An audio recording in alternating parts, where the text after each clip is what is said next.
ಮುಂದಿನ ತಿಂಗಳು 12 ಅಲ್ಲ 11 ಅಂದ್ರು. ಡೆವಿಲ್ ಅಂತ ನಕ್ಕಿದ್ದಾರೆ. ತುಂಬಾ ಚೆನ್ನಾಗಿದೆ ನಗು. ನನಗೆ ತುಂಬಾ ಇಷ್ಟಿದೆ ದರ್ಶನ್ ಅವ್ರ ನಗು ಅದ್ರಲ್ಲಿ. ಆಮೇಲೆ ಒಂದೆರಡು ಡೈಲಾಗ್ ಹೇಳ್ಬಿಟ್ಟು ಶೂಟ್ ಮಾಡುವಂತ ಒಂದು ಸನ್ನಿವೇಶ ನಾನು ಮರೆಯಕ್ಕಾಗಲ್ಲ.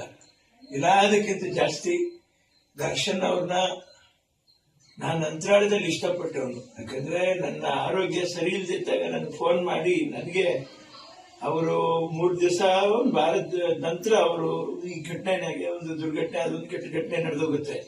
ಯಾಕೆ ಮುಂಚೆ ನನಗೆ ಫೋನ್ ಮಾಡಿ ನನಗೆ ಮೈ ಸರಿ ಇಲ್ಲ ಅನ್ನುವಂಥದ್ದು ನನ್ನ ವಾಯ್ಸಲ್ಲೇ ಕಂಡಿಡಿದ ದರ್ಶನ್ ಅವರು. ನಾನು ಎಂದೂ ಮರೆಯಕ್ಕಾಗಲ್ಲ. ಒಡ ಹುಟ್ಟಿದ ಅಣ್ಣ ತಮ್ಮಂದ್ರೆ ಆಗ್ಲಿ ಅಥವಾ ಇನ್ನೊಬ್ಬರೇ ಆಗ್ಲಿ ಮತ್ತೊಬ್ಬರೇ ಆಗ್ಲಿ ಖಂಡಿತ ಅಷ್ಟು ಗುರ್ಸಕ್ಕಾಗಲ್ಲ.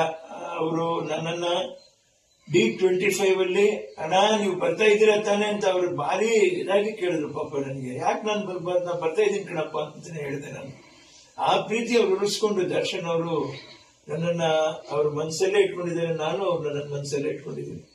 ನನ್ನ ತಾಯಿಯವರು ಕೂಡ ಇವತ್ತಿಗೂ ಹೇಳ್ತಾ ಇದ್ದೀನಿ, ಎಂದೂ ದರ್ಶನ ನೀನ್ ಕೈ ಬಿಡಬಾರ್ದು ಅಂತಂದ್ರೆ. ದರ್ಶನ ನಾನು ಕೈ ಬಿಡೋದು, ನಾನು ಇಟ್ಕೊಳ್ಳೋದಕ್ಕಿಂತ ಜಾಸ್ತಿ ದರ್ಶನ್ ಅವರ ಅಭಿಮಾನಿಗಳು ಅವ್ರನ್ನ ಯಾವತ್ತೂ ಕೈ ಬಿಟ್ಟಿಲ್ಲ. ನಿಜವಾಗ್ಲೂ ನನಗೆ ದ್ವಾರಕೀಶ್ ಅವರು ನೀವೇ ನನ್ನ ತಾಯಿ ತಂದೆ ಎಂದು ಬಂದೆ ಇಲ್ಲಿಗೆ ಅಂತ ಹೇಳ್ಬಿಟ್ಟು ಹಾಡು ಬರೆದ್ರು. ನಿಜವಾಗ್ಲೂ ಅಭಿಮಾನಿಗಳೇ ದರ್ಶನ್ ಅವ್ರಿಗೆ ತಾಯಿ ತಂದೆ ಆಗಿರ್ತಾರೆ.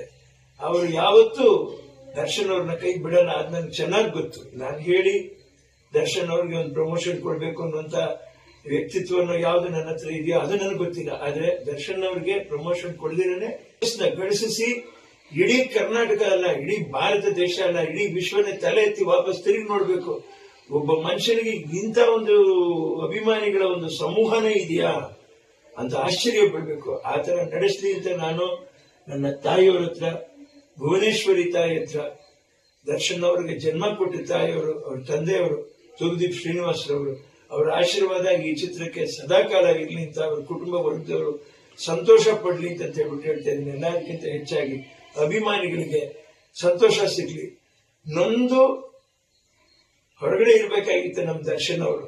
ನೊಂದು ಪಾಪ ಕಾರಾಗೃಹದಲ್ಲಿದ್ದಾರೆ. ತುಂಬಾ ನೋವಾಗುತ್ತೆ ಮನಸ್ಸಿಗೆ. ದರ್ಶನ್ ನಮ್ಮ ಜೊತೆಗಿಲ್ವಲ್ಲ,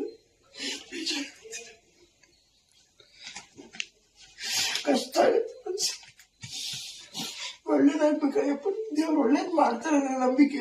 ಇಲ್ಲಾಂದ್ರೆ ದೇವರೇ ಇಲ್ಲ ಅಂತ ಹೇಳ್ತೀನಿ. ನಮ್ಮ ವಿಜಯವಾಹಿನಿ ನ್ಯೂಸ್ ಚಾನೆಲ್ನಲ್ಲಿ ಪ್ರಮೋಷನ್, ಜಾಹೀರಾತು, ಅಡ್ವರ್ಟೈಸ್ಮೆಂಟ್ ನೀಡಲು ಸಂಪರ್ಕಿಸಿ 9535808456.